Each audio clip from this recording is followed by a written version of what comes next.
Hey guys, welcome back to Coursity. I'm Sonam. Today we'll be learning about loss of citizenship. 3 method हैं जिससे citizenship loss हो सकती है.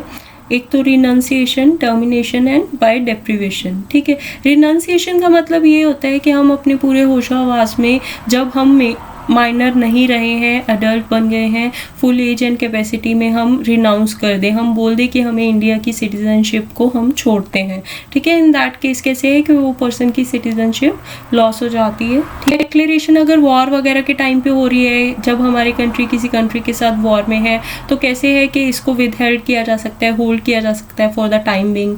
और ये भी हो सकता है कि अगर एक अडल्ट पर्सन रिनाउंस करता है तो माइनर किड्स जो भी उसके हैं, ठीक है, तो वो फुल एज एंड कैपेसिटी के नहीं हैं, तो उनके साथ उसकी भी सिटीजनशिप लॉस हो जाती है, उन किड्स की भी. ठीक है, बाय टर्मिनेशन का मतलब ये है कि अगर कोई इंडियन सिटीजन जो है बाहर की किसी कंट्री की सिटीजनशिप ले लेता है, तो हमारे यहाँ पे डुअल सिटीजनशिप का कॉन्सेप्ट नहीं है, हम दूसरी कंट्री का नहीं ले सकते, तो एक ही सिटीजनशिप कैरी कर सकते हैं.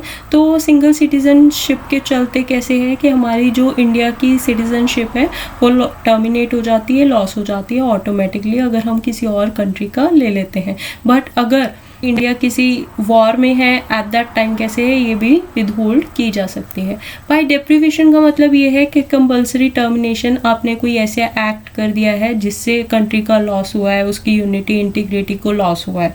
जैसे आपने सिटीजनशिप को फ्रॉड वे से लिया, या फिर आपने कोई अनलॉफुली कोई ट्रेड किया या कोई एक्ट किया. ठीक है, डिसलॉयल्टी शो की toward the constitution, toward the country. ठीक है, कुछ भी ऐसी चीज़ें हुई हैं, इन दैट केस कैसे है, डेप्रीवेशन आपकी सिटीजनशिप कैंसिल कर दी जाती है. These are the 3 methods for loss of citizenship. That's all for this lecture. Subscribe to Coursity. Stay tuned. Bye.